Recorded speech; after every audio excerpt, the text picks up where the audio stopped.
welcome to another edition of History in Your Own Backyard. I'm Danielle, and today we're talking with Mr. Terry Simpson about the site of the internment camp of Lochry's expedition. Thanks so much for talking with us today, Terry. You're welcome. All right, so what can you tell us about this site? Okay, well, first thing we need to do is we need to tell the story of Lochry's defeat. Back in 1781, this is during the Revolutionary War period, George Rogers Clark is down in the Kentucky, Indiana territory fighting Indians and the British in that area, and he needed more men. So he went upriver to the Wheeling, West Virginia area and into Pennsylvania to recruit men to fight. So while he's there, he meets up with Archibald Lochry, who's a colonel, and Lochry raises about 107 men to join up with George Rogers Clark. So they are to meet at present-day Wheeling, West Virginia, and George Rogers Clark waited a few days, and Lochry had not shown up. Clark decides, I need to go. And his men were deserting, those kind of things were going on. So he left some supplies, he left some boats behind for Lochry, and took off back for below Louisville, in that area. So Lochry and his men get there the next day after Clark has left. These guys are not rivermen. The river's low. They're having problems. They have their horses with them, and they get started, but their supplies dwindle. Like I said, they're not navigating the river very well. So Lochry sends a note to Clark. He sends out 8 men in a small boat to try and catch up with Clark, telling him we need supplies. We need help. Those men in that letter never reached Clark. The Indians got those guys, and they got that letter. Lochry did not know that the Indians were following him the whole trip. They continued on. Clark has gotten down to his destination, almost to his destination. When the troops passed the mouth of the Great Miami River, and we're just a few miles away from that, the Indians were there watching, but they weren't going to mess with Clark. He had about 600 men, and they were afraid of Clark anyhow. He was a tough guy, and they knew the smaller group was coming behind them. So as they passed Lochry's group past the Great Miami, they went on down a little farther below Aurora, Indiana, to what is now present-day Lothry Creek. And they decided they were going to stop there. They cut grass for the horses, cook what little supplies they had left. And the timing, it's not, I'm not sure exactly on the timing. There's different accounts. But pretty much almost immediately after they got to shore and started their work, they were attacked by Indians. A large group of Indians and some British soldiers, probably around 600. Lochry had about, like I said, 107 men in his group. The Indians were led by a great Mohawk chief, Joseph Brant. And also there was an American who was raised by Indians. His name was George Girty. And there were 3 Girty brothers. They all were bad men. They were raised by Indians, and they were bad guys. So the Americans did not have a chance. They didn't even get a chance to fight hardly. Some of them tried to escape in canoes, but they didn't make it.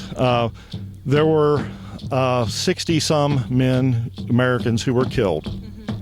Lochry survived this quick battle, but as he was sitting on a log resting after all of this, an Indian came up from behind him and tomahawked him in the head and killed him.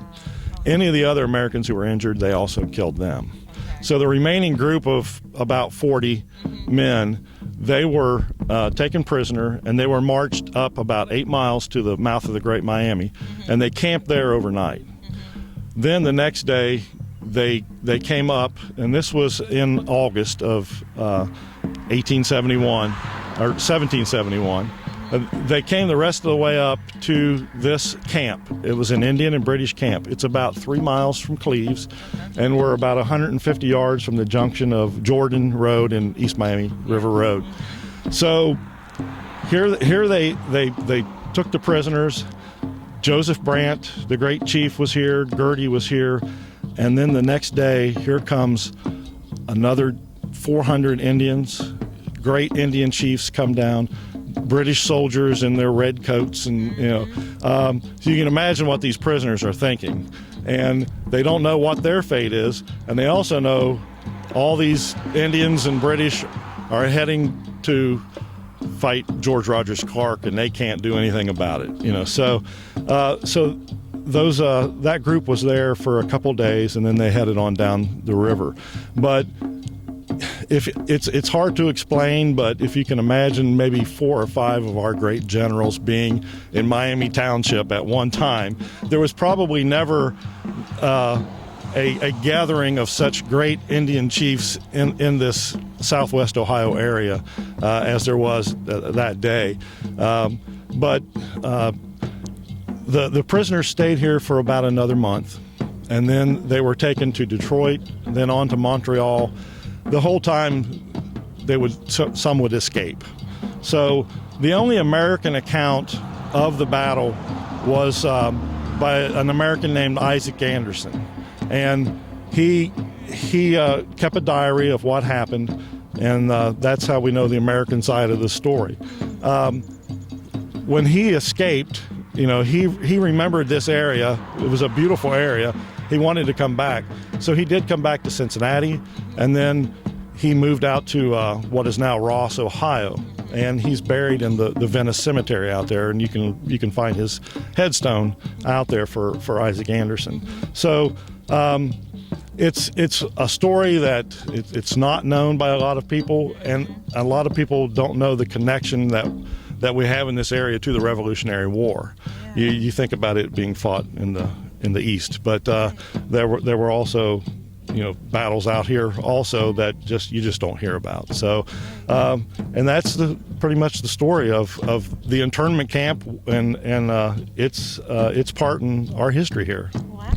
Is there anything else that we need to know about this site? I don't think so, other than we have the historical marker here. It's here on East Miami River Road, and it does have the names of the prisoners who were here on the other side of the sign. And you can stop, and it takes just a couple minutes to read about it. But it's a great story, and I would recommend to folks that if they have a chance to read about Chief Joseph Brant, they really owe it to themselves to do it. He was quite a interesting figure. So. Sounds like it.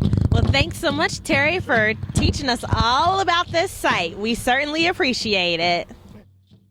Thanks so much for tuning in to another edition of History in Your Own Backyard. Today, we spent time talking with Mr. Terry Simpson, the director of the Harrison Sims Museum. We learned about the site of the internment camp of Lochry's expedition. It happened in 1781. Well, we hope that you remember to travel slowly and stop often. We'll see you next time.